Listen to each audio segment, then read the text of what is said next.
ભારતના ઉત્તર પ્રદેશ પ્રાંતમાં ફિરોજાબાદ પંથકના અકબરપુર ગામે બ્રાહ્મણ પરિવારમાં ઈસવીસન 1900માં સંત નીમ કરોલી બાબાનો જન્મ થયેલ. બાળપણનું નામ લક્ષ્મીનારાયણ શર્મા. માતા પિતા બંને ધર્મપરાયણ અને ભક્તિભાવવાળા. જાગીરદાર ખોડું એટલે લાડ કોડથી બાળ લક્ષ્મીનારાયણને મોટા કર્યા. પણ બાળ લક્ષ્મીનારાયણના મનમાં તો ભક્તિ અને વૈરાગના બીજ રોપાયા. માતા પિતાને ચિંતા થવા લાગી એટલે 11 વર્ષની બાળ વયે જ લક્ષ્મીનારાયણના વિવાહ એક સાધન સંપન્ન બ્રાહ્મણ પરિવારની કન્યા સાથે થયા. લક્ષ્મીનારાયણ તો એક દિવસ ચૂપચાપ ઘેરથી નીકળી ગયા. ભગવાનના ભરોસે પગપાળા તીર્થયાત્રા કરતા કરતા ગુજરાત પધાર્યા. ત્યાંથી સમગ્ર ભારતના તીર્થ સ્થળોની યાત્રા કરી. આમ તીર્થયાત્રા કરતા કરતા ફરુખાબાદના નીમ કરોલી ગામે 10-15 વર્ષ બાદ પધાર્યા. કોઈ સજ્જન માણસે તેમના ઘેર તેમના પિતાને વાત કરી કે નીમ કરોલી ગામે એક સાધુ મહાત્મા પધાર્યા છે, જે તમારા પુત્ર લક્ષ્મીનારાયણ જેવા જ લાગે છે. પરિવાર અને પિતા તો પુત્રના વિયોગથી ખૂબ જ દુઃખી હતા. વાત સાંભળતા જ પોતાના વહાલ સોયા પુત્રને મળવા અને એને ઘેર પાછા લાવવા દોડતા દોડતા નીમ કરોલી ગામે પહોંચ્યા. સાધુના વેશમાં રહેલા પુત્રને પિતાએ આજ્ઞા કરી, આજીજી કરી. પિતાની આજ્ઞા માથે ચડાવી બાબા ઘેર પરત ફર્યા અને ગૃહસ્થાશ્રમની જવાબદારી સંભાળી લીધી. તેમનો ધન્યો ગૃહસ્થાશ્રમ થયો. માતા ગિરજા દેવીની સાથે સંસારના કર્તવ્યો નિભાવતા જાય ને ભગવાનની ભક્તિ કરતા જાય અને સતત કર્મયોગ કરતા જાય. નીમ કરોલી ગામે સત્સંગ, ભજન અને ધ્યાન સાધના કરતા ગ્રામજનો ક્યારેક બાબાના દર્શને અને સત્સંગ પ્રવચન સાંભળવા પધારતા. ગ્રામજનોની પ્રાર્થનાથી તેઓ ત્યાં જ રોકાઈ ગયા.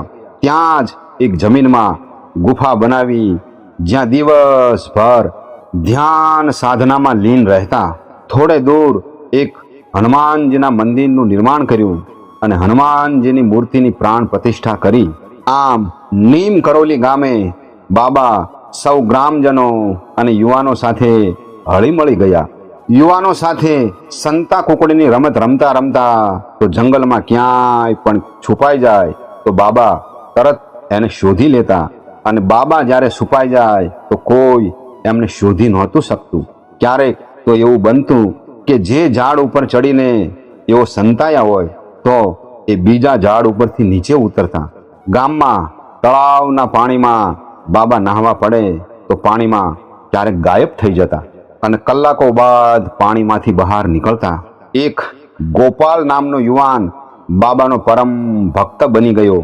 એ દરરોજ બાબાના દર્શને પધારતો. એક દિવસ એ ગોપાલ દૂધનું વાસણ લઈને ભૂલથી ગુફાની અંદર જાય છે.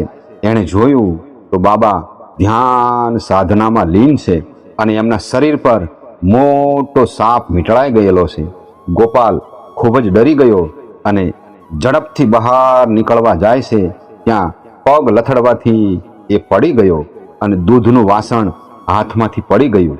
ગુફાની બહાર નીકળીને બેહોશ થઈને એ ઢળી પડ્યો. અવાજ થતાં બાબા બહાર આવ્યા અને ગોપાલને પ્રેમથી ઊભો કરી અને કહ્યું કે તારે રજા સિવાય ગુફામાં પ્રવેશ ના કરાય. આમ બાબાના સ્પર્શથી ગોપાલ હોશમાં આવી ગયો. એક દિવસ બાબા ગંગાજીમાં સ્નાન કરવા જઈ રહ્યા હતા. એકાદશી અને પૂનમના દિવસે બાબા ગંગાજીમાં સ્નાન કરવા જતા. પોતાના ભક્ત ગોપાલ અને એક મુસ્લિમ ભાવિક ભક્તની સાથે તેઓ ચાલી રહ્યા હતા અને ફરુખાબાદ જવાવાળી ટ્રેનને જોઈ. ટ્રેન થોડે દૂર હતી. ટ્રેન અચાનક ઊભી રહી ગઈ. બાબાજી અને એમના ભક્ત ટ્રેનમાં બેઠા અને તરત જ એ ટ્રેન ચાલવા લાગી. આ ચમત્કારિક ઘટનાની સ્મૃતિ રહે એટલા માટે ગ્રામજનોની વિનંતી અને આગ્રહના કારણે ભારત સરકારે એ સ્થળ ઉપર એક રેલવે સ્ટેશનની સ્થાપના કરી અને એ રેલવે સ્ટેશનનું નામ રાખવામાં આવ્યું લક્ષ્મણદાસપુરી સ્ટેશન. કારણ નીમ કરોલી ગામના ગામજનો મહારાજને બાબા લક્ષ્મણદાસના નામથી બોલાવતા હતા.